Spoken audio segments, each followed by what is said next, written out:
écrit ce chant pour louer Dieu, parce que pour moi la louange, c'est pas quelque chose d'abstrait, comme si Dieu était loin dans le ciel, mais on a beaucoup de choses concrètes tout autour de nous pour lesquelles on peut louer le Seigneur, qui sont belles, qui sont grandes, qui sont vraies, si on sait ouvrir les yeux tout simplement.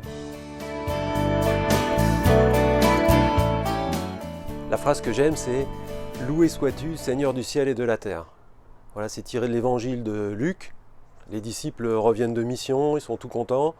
Et puis Jésus exulte sous l'action de l'Esprit Saint et il dit « Seigneur du ciel et de la terre, je proclame ta louange. Ce que tu as caché aux sages et aux savants, tu l'as révélé aux tout petits. » J'aime beaucoup cette phrase et je m'en suis inspiré pour écrire presque la totalité des couplets. Laudato si, Dieu de la vie. Pour la musique, j'ai voulu que ce soit simple, facile à chanter, surtout pour le refrain.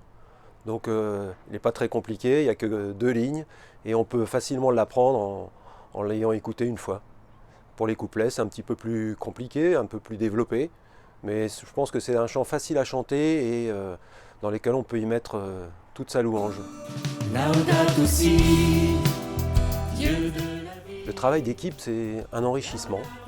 Souvent, je me suis aperçu que les chansons que j'écrivais, que je montrais aux autres, quand j'écoutais leurs conseils, c'était toujours mieux après qu'avant. Et donc ce travail est parfois un petit peu difficile parce qu'on est obligé de renoncer à des choses qu'on a écrites ou qu'on a composées, mais finalement le résultat est toujours à la hauteur. Donc ce chant, il a subi beaucoup de modifications, différentes versions, mais je pense qu'il est mieux maintenant qu'il ne l'était la première fois, et ça c'est grâce à tous les amis, les compagnons qui étaient dans l'équipe de préparation. Merci à eux. Laudato si, Dieu de la vie. Laudato si,